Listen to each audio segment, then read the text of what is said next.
अगर आप भी दिल्ली पुलिस कांस्टेबल की तैयारी कर रहे हो और चाहते हो कि आपके मैथ्स के अंदर 15 में से 15 मार्क्स बने, तो उसके लिए मैं लेके आया हूँ PYQ सीरीज़। देखो, PYQ सीरीज़ करना बहुत ही इंपॉर्टेंट होती है। अगर आपकी PYQ ऊपर अच्छी कमांड है तो मैथ्स के अंदर कहीं ना कहीं आप 15 में से 15 मार्क्स ईजिली ला सकते हो। देखो, दिल्ली पुलिस कांस्टेबल के मैथ में ऐसा होता है कि 8 से 9 क्वेश्चंस या फिर 9 से 10 क्वेश्चन तो इजी सवाल आते हैं, 2-3 क्वेश्चन मीडियम लेवल के आते हैं और 2-1 सवाल आते हैं जो हार्ड लेवल के आते हैं। तो आपको जो है, अगर आप PY के ऊपर कमांड बना लेते हो तो कहीं ना कहीं आपका जो स्कोर है वो 15 में से 15 आ सकता है। मैं ऐसे सवाल लेके आऊँगा जो दिल्ली पुलिस ओरिएंटेड है और जो दिल्ली पुलिस में क्वेश्चन आए हुए हैं, या फिर जो भी मैं प्रैक्टिस सेट सॉल्व करवाऊँगा तो उनमें जो है दिल्ली पुलिस से रिलेटेड ही जितने सारे क्वेश्चंस होंगे वो सॉल्व करवाने वाला हूँ, और साथ ही साथ ऐसे क्वेश्चन कराऊंगा जो दिल्ली पुलिस के लिए काफ़ी इंपॉर्टेंट है। टोटल में आपको मैं बता देता हूँ 30 प्रैक्टिस सेट सॉल्व करवाऊंगा और एक स्मार्ट अप्रोच के साथ में मैं आपको सॉल्व करवाऊंगा कि किस तरीके से एग्ज़ाम में आपको ये अटैम्प्ट करना है। तो चलिए स्टार्ट करते हैं, टाइम को गवाते नहीं। और जो भी भाई चैनल पर एक बार नया आया है या फिर जो रोज़ प्रैक्टिस सेट देखना चाहता है तो यहीं इसी यूट्यूब चैनल के अंदर आपको प्रैक्टिस सेट दिखाई देंगे, तो एक बार चैनल को सब्सक्राइब जरूर कर सकता है। तो चैनल को सब्सक्राइब कर दीजिए और अगर वीडियो अच्छी लगे तो वीडियो को लाइक करके ज़रूर जाना। तो मिलते हैं, स्टार्ट करते हैं क्वेश्चन नंबर फर्स्ट से। देखो, पहला क्वेश्चन क्या दे रखा है, 0.061। देखो, काफ़ी सारे लोग ऐसे स्किप कर देते हैं कि यार कितना बड़ा सवाल है। तो हमें क्या करना है कि देखो 0.061 को मान लेना है ए और 0.031 को मान लेना है बी। अब देखो कितना ईजी हो जाता है सवाल। तो देखो 3 बार ये लिखा हुआ है तो ए क्यूब बन गया, फिर नेक्स्ट बार जब ये बी 3 बार लिखा हुआ है तो बी क्यूब बन गया, और नीचे क्या है 2 बार लिखा हुआ है तो ए स्क्वायर बन गया, माइनस ये एक बार तो ए है और ये ए की वैल्यू है, ये बी की वैल्यू है, तो ये क्या बन गया, ए भी बन गया। और नीचे 2 बार लिखा हुआ है तो ये हमने बी माना था तो बी स्क्वायर बन गया। क्या आपको कुछ फॉर्मूला याद आ रहा है? याद आ रहा होगा बिल्कुल। तो देखो, ए की क्यूब प्लस बी की क्यूब को क्या लिख सकते हैं, ए की क्यूब ऊपर लिख रहा हूँ मैं, बी की क्यूब को क्या लिख सकते हैं, ए प्लस बी और A square minus A B plus B square, ये लिख सकते हैं। ठीक है भाई। और नीचे अपने पास में क्या था, नीचे अपने पास में ये रहा, तो इससे जो था ये हमारा कट जाता और ऊपर हमारे पास में ए प्लस बी बच जाता, ऊपर हमारे पास में ए प्लस बी बच जाता। ठीक है, ए प्लस बी बच जाता। तो ए प्लस बी मतलब हमने ए किसको माना था, 0.61 को माना था, और बी किसको माना था, 0.31 को। तो दोनों को ऐड अपन करेंगे, 0.061 और 0.031 को, तो कितना आंसर निकल के आएगा, 290 और 0.092। तो ये हमारा आंसर निकल के आ जाएगा, क्योंकि ये टर्म जो है नीचे वाली ऊपर के जो सूत्र है उससे निकल के कट जाएगी और डायरेक्ट जो होगा वो प्लस का मल्टीपल बच जाएगा, जो हमारा राइट आंसर हो जाएगा। नेक्स्ट क्वेश्चन की अपन बात करते हैं। ए बी सी किसी काम को 8 दिन 10 दिन और 12 दिनों में पूरा कर सकते हैं। वे सभी एक साथ काम करते हुए उसी काम को कितने दिनों में पूरा करेंगे। तो देखो, ए की अगर अपन बात करते हैं तो ए 8 दिन में कर सकता है, बी में बताऊं तो 10 दिन में कर सकता है, और सी कर सकता है 12 दिन में। एलसीएम ले लो एक बार। एलसीएम अपने पास में आ गया 120। 8 से कितनी बार कटेगा, 15 बार कटेगा। 10 से कितनी बार कटेगा, तो 12 बार जाएगा। 12 से कितनी बार कटेगा, तो 12 से जो कटने वाला है वो हमारे पास में कटने वाला है 10 बार। ठीक है, तो तीनों एक साथ मिलकर कितने दिन में करेंगे, तो टोटल काम कितना करना है, 120। इफिशियंसी तीनों की कितनी है, ए प्लस बी प्लस सी की, तो 15 और 12 27 और 10 37, तो 120/37, मतलब तीनों मिलके जो काम को करेंगे वो 120/37 दिन में पूरा कर देंगे। तो कौन सा ऑप्शन है, ऑप्शन नंबर 2। नेक्स्ट क्वेश्चन की अगर मैं बात करता हूँ, 30 सेंटीमीटर व्यास वाले एक ठोस तांबे के गोले को 10 सेंटीमीटर व्यास वाले तार में पिरोया जाता है। जब भी कभी देखो तार में पिरोया जाता है ना, तो वो हमेशा बेलन बनता है। ये चीज़ ध्यान रखना, तार में जब भी पिरोएगा तो बेलन बनेगा। ठीक है भाई। तो तार की लंबाई हमें बतानी है, तार की लंबाई बता दो, हाइट जो होगी वो लंबाई के बराबर ही होगी। तो जब भी किसी चीज़ में पिरोया जाता है या फिर किसी चीज़ में बनाया जाता है तो हमेशा उसका वॉल्यूम को बराबर किया जाता है। ठीक है, जब वॉल्यूम बराबर कर देते हैं तो आंसर निकल के आ जाता है। तो गोले का आयतन कितना होता है, आप कहोगे कि शायद 4/3 पाई आर की क्यूब होगी। तो आर हमारे पास में देखो व्यास दे रखा है, व्यास क्या होता है, रेडियस की कितनी हो जाती है, आधी। तो 30 अगर व्यास है तो रेडियस हमारे पास में 15, तो 15 की क्यूब हो गई। बराबर कर देना है बेलन के आयतन के। तो बेलन का आयतन क्या होता है, पाई आर स्क्वायर एच होता है। तो पाई आर का स्क्वायर कितना है, तो यहाँ पे भी रेडियस जो व्यास दे रखा है रेडियस निकालेंगे तो 5 × 5 कर देंगे, और एच जो होगी हाइट जो होगी उसकी लेंथ के बराबर होगी। यही हमें निकालना है, पाई से पाई काट दो। देखो 15 है, तो 15 को अब हमारे पास में क्या निकल के आया, 4/3 गुणा कितना बचा, 15 × 15 × 15 और बराबर में निकल के आया है हमारे पास में 5 × 5 × L आपको ये दे रखा है। देखो मैं स्पष्ट क्लियर लिख देता हूँ, आपके पास में क्या बचा, एक बार वापस से समझा देता हूँ कि 4/3 पाई आर की क्यूब कितनी हो जाती, 15 × 15 × 15, ठीक है। इज इक्वल्स टू बराबर करना था हमें बेलन के जो आयतन है, तो बेलन का आयतन कितना होगा, πr²h। तो आर की वैल्यू व्यास के आधी हो जाएगी, तो 5 × 5, और हाइट जो होगी उसकी लेंथ के बराबर ही होगी, तो लेंथ हमें निकालनी थी। इस 5 से इसको काटोगे तो 3 बार, ये 5 से इसको काटोगे तो ये भी 3 बार कट जाएगा, पाई से पाई कट जाएगा, 3 से 3 कट जाएगा, तो 15 × 45 और 45 चौको 180, यानी कि जो लेंथ होगी वो हमारी 180 के बराबर आएगी। तो जो लेंथ होगी वो हमारी 180 निकल के आ जाएगी। नेक्स्ट क्वेश्चन की अगर हम बात करते, देखो ऐसा क्वेश्चन आता है और जिसको सभी बेसिक से करते हैं और फिर काफ़ी टाइम लग जाता है, और इस सवाल में कुछ नहीं था, बस दिमाग से करना था। यदि राम के धन का 45%, तो देखो राम के धन का जो 45% है, सोहन के धन के 50% में जोड़ दिया जाए, तो सोहन के धन के 50% में जोड़ दिया जाए तो सोहन के धन की 86% हो जाएगी। मतलब राम सोहन के पास पहले 50% धन था ना, तो अब वो हो गया 86%, जब सोहन का 45% जोड़ा।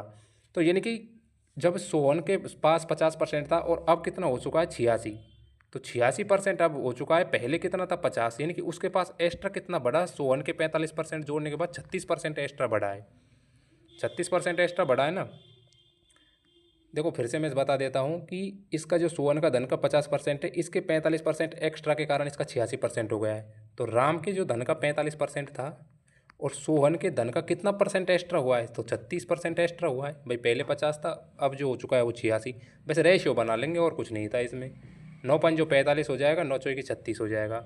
R/S का जो रेशियो आपके पास में निकल आएगा वो 4/5 निकल के आएगा। पूछा क्या है कि सोहन के पास राम के धन का, तो सोहन को पहले रखना है, तो सोहन को पहले रखा, फिर राम के धन का कितना परसेंट था, तो 4 से कितनी बार काटा, 25 बार, 25 पंजों कितने होते हैं, 100, तो 125 हमारा आंसर आ जाएगा, 125%। नेक्स्ट क्वेश्चन की अगर हम बात करते हैं, 5वीं अभाज्य संख्या और 100 से बड़ी एक अभाज्य संख्या का गुणनफल क्या होगा। तो देखो 5वीं अभाज्य संख्या, पहली अभाज्य संख्या होती है 2, दूसरी 3 होती है, तीसरी क्या होगी हमारे पास में 5 हो जाएगी, चौथी हमारे पास में 7 हो जाएगी, अगली अभाज्य संख्या हमारे पास में 11 हो जाएगी। तो 5वीं अभाज्य संख्या कौन सी आई, 11, और 100 के बाद में अभाज्य संख्या कौन सी होती है, तो 101 होती है। तो 101 और × 11, यही तो पूछा था। तो 11 कम 1 असल पाई 1, तो 1 यहाँ रख देंगे और 11 का 11, तो 1111 जो हमारा राइट आंसर हो जाएगा। ठीक है भाई, अगर सेशन अच्छा लग रहा है तो लाइक करते हुए ज़रूर जाए भाई। एक व्यक्ति 4% की साधारण ब्याज से 2 वर्ष के लिए 5,000 रुपये का धन उधार लेता है, ठीक है, 2 वर्ष के लिए लिया है। वह दूसरे व्यक्ति को 25/4% की वार्षिक ब्याज दर से 2 वर्ष के लिए उधार देता है, तो लेन देन में लाभ क्या होगा। देखो इसने इससे लिया और 5,000 रुपये को उधार लिया, इसने दूसरे व्यक्ति को दे दिया, तो लाभ क्या होगा, मतलब जो होगा इनका डिफरेंस का होगा भाई। उसने उससे लिया और उसने उसको दिया, तो दोनों के बीच में डिफरेंस होगा, वही तो उसका लाभ परसेंटेज होगा।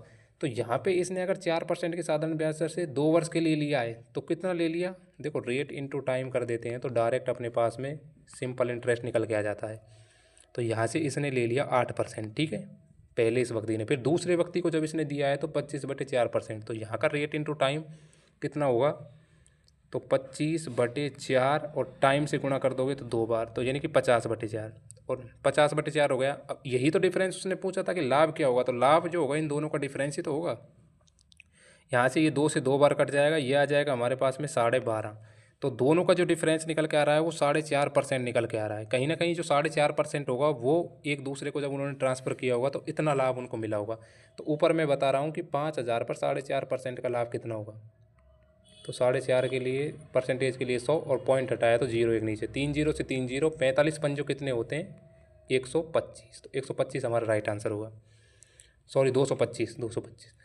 देखो उसने क्या था, आपके थोड़ा कन्फ्यूज होगा, तो देखो 4 से 8% जब हुआ था, जब उसने उधार लिया था, फिर उसने दूसरे व्यक्ति को दिया था, जब वो 2 वर्ष के लिए वापस देगा तो उसने पूछा लाभ कितना होगा, तो जो डिफरेंस होगा ना, जो डिफरेंस वही उसका प्रॉफिट परसेंट होगा। ठीक है भाई। नेक्स्ट क्वेश्चन की अगर मैं बात करता हूँ कि किसी देश की प्रारंभिक में जनसंख्या जो दे रखी थी वो 1875 दे रखी थी, यदि जन्म और मृत्यु के समय 13% और 9% है, तो 2 वर्षों के बाद देश की जनसंख्या क्या होगी। देखो इजी सवाल है। पहले जब जन्म हुआ था तो जन्म के समय कितनी थी, 13, और मृत्यु के समय 9 थी, तो डिफरेंस क्या आएगा। देखो भाई जो टोटल अपन 1 साल के निकालते हैं तो कितने जन्मे हैं और कितने जो हैं उनकी मृत्यु हुई है, वही का डिफरेंस तो होता है। तो यहाँ से ये आ गया 4%। अब 2 साल के लिए पूछा है तो सिंपल ही कर देंगे, 1875 जीरो, और 2 साल के लिए क्या निकालेंगे, 104/100 और 104/100। मैं नीचे लिख देता हूँ, एक बार वापस लिख देता हूँ, ऊपर लिख देता हूँ। चलो कितना था, 1875 का 104/100 निकालना था और 104 निकालना था 100। अब आपको देखोगे तो इस कैलकुलेशन करने में आपको काफ़ी टाइम लगेगा, लेकिन आपको इतना ज़रूर पता होगा कि 104 किसका मल्टीपल है। 104 जो है आपको दिखाई दे रहा है कि कहीं ना कहीं 2 के बाद किससे कट रहा है, 52, और 52 किससे कटेगा, 13। तो कहीं ना कहीं ये 13 का मल्टीपल होगा, और जो 13 का मल्टीपल होगा वही हमारा राइट आंसर निकलने वाला है। तो इनमें से देखोगे 13 का मल्टीपल कौन सा है, पहले को देखते हैं। तो 13 कम 13, 13 पंच 65, तो पहला नहीं है। दूसरे की अगर हम बात करते हैं 13, ये भी नहीं निकल रहा। तीसरे की 13 7 73 नहीं जा रहा। चौथा हम चेक करते हैं 13 7 13 पंच 65 13 6 78, ये हमारा राइट आंसर हो जाएगा। तो बेस्ट डायरेक्ट हमें करना था, ऐसा कुछ नहीं करना था, पूरी कैलकुलेशन नहीं करनी थी, डायरेक्ट हमें देखना था कि भाई इसका मल्टीपल क्या होगा। तो राइट आंसर हो जाएगा 202 800। ये क्वेश्चन भाई एवरेज का आया था। काफ़ी लोग इसे देखते ही स्किप कर दिए होंगे, क्योंकि काफ़ी लोगों को क्या होता है कि मैथ्स के जो बड़े सवाल आते हैं ना तो उनको देखते ही छोड़ देते हैं, लेकिन ऐसा कुछ नहीं होता। जितना बड़ा सवाल होता है उतना ही ईजी होता है। एक गंतव्य की यात्रा इस प्रकार की जाती है कि 55 किलोमीटर प्रति घंटे की औसत गति से 550 किलोमीटर की यात्रा, 500 किलोमीटर पर आवर से 4500 किलोमीटर की यात्रा, और 25 किलोमीटर पर आवर से 400 किलोमीटर की यात्रा, और 35 किलोमीटर पर आवर से 55 किलोमीटर की यात्रा। एवरेज स्पीड पूछा है, सीधा है। एवरेज स्पीड क्या होता है, टोटल डिस्टेंस, और बटे अपन क्या रखते हैं, टोटल टाइम। बस यही करना था, total time, sorry total time. तो टोटल डिस्टेंस आप मेरे को काउंट करके बता दो कितनी हो रही है। तो 550 ये रहे, 4500, 5050 हो गई, 5050 में 400 जोड़ा तो 5450 हो गई, और 5450 में अपन अगर 55 जोड़ते हैं तो 5505 आ गई। तो हमारे पास में टोटल डिस्टेंस जो निकल के आ गई 5505।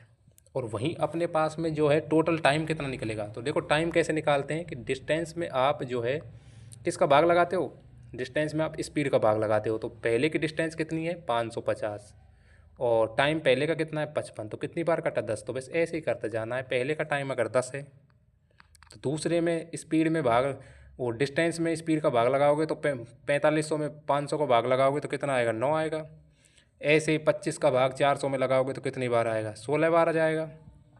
और आपके पास में 55 किलोमीटर में 35 का भाग लगाओगे तो इसको देखो ये आएगा कितना अपने पास में 55/35 आएगा। तो 55/35 को अपन क्या लिख सकते हैं, 5 से काटेंगे तो 11 बार कटेगा, और 5 से काटेंगे तो 7 बार कटेगा। ये अपने पास में निकल के आ जाएगा। देखो ये कितना है, 10 और 9 19 और 16 35, तो 35 + 11/7।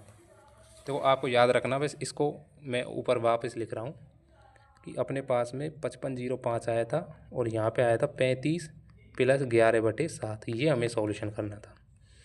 देखो 7 को इससे 5505 को तो ऊपर लिख ही देंगे हम, ठीक है। नीचे अपन लिख देंगे 7 पंदु 35 और 3 7 21 और 3 अपने पास में 34 + 11 और बटे 7। तो 7 अपने पास में ऊपर चल जाएगा, तो मैं ऊपर लिख रहा हूँ इसका सॉल्यूशन 5505 × 7 और भाग लगा देंगे कितने का, सॉरी ये 245 आता ना यार, गुणा करने में गलती हुई। तो 245 और 11 कितना हो जाता है, 256। अब देखेंगे ऑप्शन में 256 किस में आ रहा है, तो एक ही ऑप्शन में आ रहा है चौथे में। तो राइट आंसर हो जाएगा चौथा। पूरा कैलकुलेशन नहीं करना होता है, ऑप्शन में ही छुपा होता है आंसर। देखो अगला क्वेश्चन है k² + 3 k² + 5 के लिए अभाज्य संख्याएँ हैं। अगर k² + 3 k³ 3 + 5 अगर अभाज्य संख्या है तो k का किस मान के लिए। तो k का ऐसा कौन सा मान रखेगा है कि तीनों जो है अभाज्य संख्या निकल के आ जाए। तो अभाज्य संख्या आप सभी को पता है कौन सी होती है, 2 होती है, 3 होती है, 5। तो आप 4 को रख को देखोगे तो 4 तो एक अभाज्य संख्या है ही नहीं, क्योंकि 4 में तो भाग चला जाता है। 3 आप रखे हो, 3 का स्क्वायर 9 और 3 12, तो 12 नहीं हो सकती क्योंकि 12 एक अभाज्य संख्या नहीं है। 7 रख के देखोगे तो 7 का स्क्वायर हो जाएगा कितना है 49, 49 3 52, फिर 52 नहीं आएगी। तो 2 ही इसका राइट आंसर होगा, क्योंकि 2 हो जाएगी, फिर 2 इसका स्क्वायर 4 3 7 हो जाएगी, और 2 की क्यूब कितनी होती है 8, 8 और 5 13। तो ये तीनों क्या हुए अभाज्य संख्या है। तो राइट आंसर हो जाएगा 2। चौथा क्वेश्चन 10वां क्वेश्चन है, चाय की कीमत 28% बढ़ जाती है तो इसके उपभोग में कितने प्रतिशत की कमी करनी चाहिए ताकि वह बिल्कुल अपरिवर्तित रहे। तो देखो चाय की पहले कीमत मान लीजिए 100 थी और अब बढ़ के हो चुकी है 128। तो कितने प्रतिशत की हमें कमी करनी चाहिए, तो हमें कहोगे कि 28 की कमी करनी चाहिए। जब कमी के लिए कहता है तो ज़्यादा वाली वैल्यू को नीचे रखा जाता है, जब कमी के लिए कहता है तो ज़्यादा वाली वैल्यू को नीचे रखा जाता है। बस कुछ नहीं, कैलकुलेशन करना है, नियर बाई आंसर चाहिए। देखो 4 से कट रहा है तो 7 बार, 4 से कट रहा है तो 4 तिया 12 32 बार कटेगा, फिर 4 से कटेगा तो 8 बार, 4 से काटोगे तो 25 बार कट जाएगा। ठीक है, 25 अंक तो कितने हो गए, मैं ऊपर सॉल्यूशन कर रहा हूँ। 25 अंक तो एक हुए 175, और इसमें भाग लगाना था 8 का, तो 8 का कितने भाग बार जा रहा है, 2 बार जा रहा है, 8 दूनी 16, और फिर 1 बार जा रहा है, मतलब 21 पॉइंट कुछ आने वाला है। तो 21 पॉइंट में 2 आंसर दे रखे हैं, 21% और 22%। अगर पॉइंट 5 से ज़्यादा आता है तो 22% हो जाएगा। तो 21 आ गया, 8 एक हमारा 7 बचा, 70 मान लेंगे तो पॉइंट लगा दिया, 70 के लिए 8 नाम 63, यानी 21 पॉइंट के 9 के समथिंग आ रहा है, यानी कि 22% हमारा राइट आंसर हो जाएगा। ठीक है भाई, अगर सेशन अच्छा लग रहा है तो बस लाइक करते चलिए, सब्सक्राइब करते चलिए, और एक ऐसी ही बेहतरीन वीडियो के लिए चैनल को सब्सक्राइब कर देना।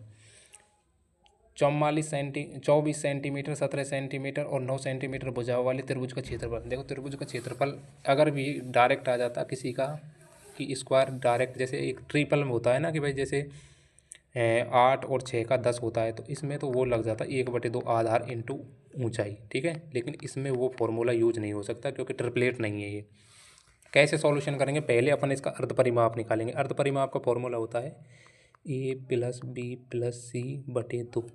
तो तीनों को जोड़ो, 24 और 17 41 और 9 50, तो 50 में 2 का भाग लगाया तो अर्ध परिमाप निकल के आया 25। अब त्रिभुज के क्षेत्रफल का फॉर्मूला क्या होता है अर्ध परिमाप वाला, हीरोन फॉर्मूले से निकालेंगे, s - a s - b और s - c अंडर रूट कर देंगे। s की वैल्यू अपने पास में कितनी है, 25 है। s - a, ये पहली भुजा है 24, तो 25 में से 24 जाएगा, 1 बचेगा। नीचे 25 में से दूसरी भुजा है 17, तो 25 में से 17 जाएगा तो 8 बचेगा, और तीसरी भुजा है 9, तो 25 में से जो है 9 जाएगा तो कितना बचेगा हमारे पास में, 16 बचेगा। बस कुछ नहीं, सॉल्यूशन करना है। 25 का स्क्वायर बाहर निकालेंगे रूट से तो 5 आएगा, 1 का तो 1 होता ही है, और 16 के बाहर निकालोगे तो 4 आएगा। अब देखो 8 है, 8 को आप 2 से गुणा कर लो, 4 × 2 करोगे तो 4 मल्टीप्लाई में एक 4 आ रहा है, तो इसका स्क्वायर 2 बाहर निकल के आएगा, 2 आ जाएगा, और बचेगा अंडर रूट में 2। तो 5 चौक 20, 20 दूनी 40, 40√2 हमारे पास में राइट आंसर हो गया। तो 40√2 राइट आंसर। क्वेश्चन नंबर 12 की अगर हम बात करते हैं, यदि अंकित मूल्य क्रय मूल्य से 75% अधिक है, तो कॉस्ट प्राइस से 75% अधिक है। कॉस्ट प्राइस अगर हमारे पास 100 है तो अंकित मूल्य जो हो जाएगा मार्केट प्राइस हमारे पास में कितनी हो जाएगी भाई, 175 हो जाएगी। बिल्कुल सही है ना। अंकित मूल्य पर 40% की छूट दी जाती है। अब इस पे 40% की छूट दी जा रही है। ठीक है, एक चीज़ मैं बता रहा हूँ, मान लीजिए अंकित मूल्य कितना था 100, और इस पे अगर 40% की छूट दी तो सेलिंग प्राइस कितना निकल के आया, सेलिंग प्राइस 60 निकल के आया ना भाई। सेलिंग प्राइस आपके पास में कितना निकल के आया, 60 निकल के आया। ठीक है भाई, तो सेलिंग प्राइस अगर आपके पास में 60 निकल गया है तो लाभ परसेंट उसने पूछा है, तो हमारे पास में अगर सेलिंग प्राइस निकल के आ जाएगी तो हम लाभ परसेंटेज बता सकते हैं। तो 175 मार्केट प्राइस है, मार्केट प्राइस के नीचे मार्केट प्राइस रखते हैं और सेलिंग प्राइस के लिए 60 से गुणा कर देते हैं। तो 20 दिए 60 और 20 पंजे 100, 5 से इसको काटोगे तो 5 तिया 15 और 2 पचम 25, तो 35 तिया कितना हमारे पास में 105, 105 रुपये हमारे पास में सेलिंग प्राइस निकल के आ चुकी है। और कॉस्ट प्राइस हमारे पास में कितनी है, 100 है। तो हमसे पूछा है कि प्रॉफिट कितना होगा, तो लाभ किस पे निकालते हैं, कॉस्ट प्राइस पे। तो 5% का हमें लाभ हो जाएगा, क्योंकि 5 का लाभ हो रहा है कितने पे, 100 पे, और परसेंटेज के लिए 100 से गुणा कर देते तो ये कट ही जाता, 5% आ जाता। और वैसे भी इतना करना नहीं था, मैं आपको डायरेक्ट अप्रोच बताऊं तो देखो अंकित मूल्य क्रय मूल्य से 75% अधिक है, तो 100 से जो हो जाएगा 175 हो जाएगा। ठीक है, ये अपने पास में कॉस्ट प्राइस थी, ये हमारे पास में मार्केट प्राइस आ गई। अब 40% की छूट दी जाती है, तो देखो मार्केट तो 100 ही था, लेकिन छूट अगर 40% की दी जाती है तो 60 है, ये वैल्यू निकल जाती है, तो इससे हमारे पास में आ जाता सेलिंग प्राइस, ये हमारी सेलिंग प्राइस बन गई। अब हमसे क्या पूछा है, हमसे पूछा है लाभ परसेंट, तो यहाँ से सेलिंग प्राइस निकाल लेते। जो हमारे पास सेलिंग प्राइस कितनी थी 175/100, और कॉस्ट प्राइस का रेशो 100 था। बस हमें यही रेशो बनाना था, 25 तो 175, 25 चौको हमारे पास में 100, ये इधर गुणा होता तो ये कितना हो जाता, टोटल 400 हो जाता। 400 में 1 0 से 1 0 कट जाती, 6 की 42 हो जाता, और ये 40 हो जाता। ये तो कितना हो जाता 42, और ये कितना हो जाता 40। तो कितने का लाभ होता, 2 का लाभ होता, कितने पे होता 40, और मल्टीप्लाई 100 से कर देते, ये 20 आता, 20 पंजे 100, वही 5% रेशियो आ रहा है। कैसे भी कर लो वही आंसर आना है। पहली 5 अभाज्य संख्याओं का औसत ज्ञात कीजिए। सॉरी, अभाज्य नहीं, भाज्य संख्या। क्वेश्चन गलत हो जाता भाई, अभाज्य से तो अभाज्य संख्या अलग होती है। तो भाज्य संख्या है, पहली सभी कमेंट्स में बताएंगे पहली भाज्य संख्या कौन सी होती है और किस किस को इस चीज़ का पता था कि पहली भाज्य संख्या 4 होती है। तो देखो पहली भाज्य संख्या 4 होती है, उसके बाद नेक्स्ट भाज्य संख्या जो होती है वो होती है 6, 6 के बाद में होती है 8, 9 भी भाज्य संख्या होती है क्योंकि इसमें भाग चला जाता है, और 10 भी होती है। इनका एवरेज पूछा था, तो टोटल कितनी संख्याएं हो गई 5, तो 5 का भाग लगा दो, औसत आ जाएगा। क्योंकि औसत क्या होता है, तो टोटल जितने नंबर होते हैं उनका योग कर लो और जितने नंबर्स होते हैं उनका भाग लगा दो, एवरेज आ जाता है। तो 10 और 9 19 और 8 27 और 6 33 और 4 37, तो 37 बटा अगर आप 5 करोगे तो 5 7 35 और 2 बचा, और 2 में 20 का भाग लगाओगे तो पॉइंट लगा दिया, और 5 चौक 20। तो देखो 5 7 35 और 5 चौक 20, 7.4 इसका राइट आंसर हो गया। चलिए क्वेश्चन नंबर 14 की बात करते हैं। 8.3 मीटर लंबा एक ऊर्ध्वाधर खंभा है जो 4.15 मीटर लंबी छाया बनाता है। समान परिस्थितियों में 40 मीटर लंबी छाया बनाने के लिए पेड़ की ऊंचाई कितनी होगी। देखो एक खंभा एक समान छाया बना रहा है, तो देखो 2 खंभे ले लो। ये कितनी बना रहा है, ये 8.3 है, जिसके समान बना रहा है 4.15। ठीक है भाई, और समान परिस्थितियों में 40 मीटर लंबी छाया, तो ये अपन ने कौन सा माना था, ये छाया वाला पार्ट माना था। तो ये 40 छाया बना रहा है, तो इसकी वैल्यू अपन से पूछ ली है। तो देखो ये इसका कितना मल्टीपल है, देखो पॉइंट को हटाओगे यहाँ से तो 1 0 यहाँ एक्स्ट्रा लग जाएगा। तो ये इसका कितना है, 2 गुना है, तो 2:1 आ गया यहाँ। देखो सॉल्व करना, 2:1 आ गया। एक्स का मान हमसे पूछा था, तो वज्र गुणा कर दो, एक्स बराबर ये 40 दूना कितना हो जाएगा, 80 हो जाएगा। तो बस यही आंसर निकालना था, ईजी क्वेश्चन था, बस थोड़ा सा दिमाग लगाना था। देखो जब अमरूद खरीदे कितने बेचे, इसमें बहुत सारे लोग इसको देखते ही समझ नहीं आता कि क्या करना होता है क्या नहीं करना होता, लेकिन ये उतना ही ईजी सवाल होता है जितना आप सोचते हो। देखो 1.5 से अमरूद 525 रुपये में खरीदे और 36 रुपये प्रति दर्जन से बेच दिए, तो अरुण का लाभ और हानि परसेंटेज क्या होगा। ईजी सवाल है। देखो एक का कॉस्ट प्राइस कितना होगा, देखो 150 अमरूद हैं, उसने कितने में खरीदे हैं, 525 में खरीदे। तो एक अमरूद का कॉस्ट प्राइस मुझे आप बता दो कितना होगा। तो 525 बटे कहोगे भैया कि आप 150 का भाग लगा दो, निकल के आ जाएगा। तो 525 में 150 का भाग लगाए तो 25 6 की 150, 25 से ये काटोगे तो 25 दूना 50 और 25 से कम 25, फिर 3 से काटोगे तो 2 बार और ये जाएगा 7 बार, तो 7 बटे 2 आएगा, यानी कि 3.5। तो एक अमरूद की जो कॉस्ट प्राइस निकल के आई है वो आई है 3.5। ठीक है, ऐसे ही एक जो है 36 रुपये प्रति दर्जन की दर से बेचा है। तो ऊपर मैं बता रहा हूँ, देखो 36 रुपये प्रति दर्जन के बेचे हैं, तो एक दर्जन में कितने वो होते हैं, 12 होते हैं ना भाई, 12 अमरूद होते हैं एक दर्जन में।